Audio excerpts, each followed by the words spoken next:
baldaquin surmontant le maître-autel n'est pas une pièce décorative, mais de nouveau le signe visible de la joie invisible du Christ ressuscité. Les baldaquins remontent au premier temps de l'Église dans lesquels les ciboriums, coupoles soutenues sur 4 colonnes, protégeaient le maître-autel. Le prêtre célébrait le divin sacrifice tourné vers l'Orient en faisant face aux fidèles.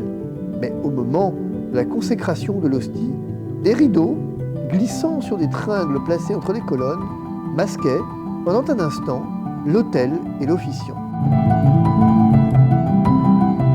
On y voyait dans cette construction l'image de l'Arche de l'Alliance ou une allusion au tabernacle de l'ancienne loi, car le baldaquin recouvrait les mystères ou sacrements de la loi nouvelle. Le Concile de Trente et la Contre-Réforme ont donné à ces ouvrages, comme à l'ensemble du mobilier liturgique, une dimension artistique clairement prononcée, célébrant le règne du marbre, magnifié sur les autels, les arcs de triomphe et aussi sur les baldaquins.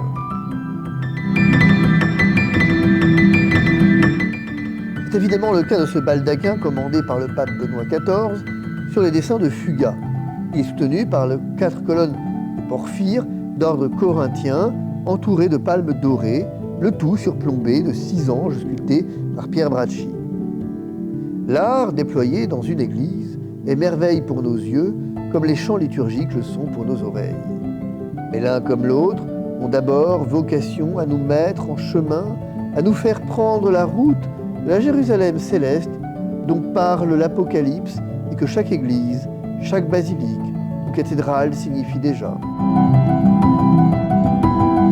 Le baldaquin nous rappelle que le mystère de la mort et de la résurrection du Christ sont inaccessibles à notre intelligence comme à nos sens.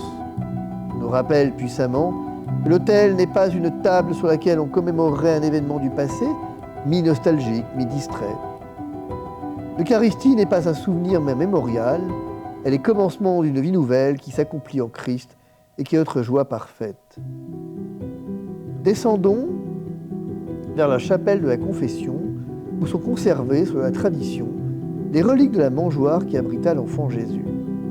Pie IX est à l'origine de sa construction et les planches du bois de la mangeoire sont présentes à Sainte-Marie-Majeure depuis au moins le 5e siècle, un petit édifice latéral annexe à la basilique ayant pendant longtemps servi de reproduction de grotte de Bethléem, et la messe de minuit chaque Noël y était célébrée.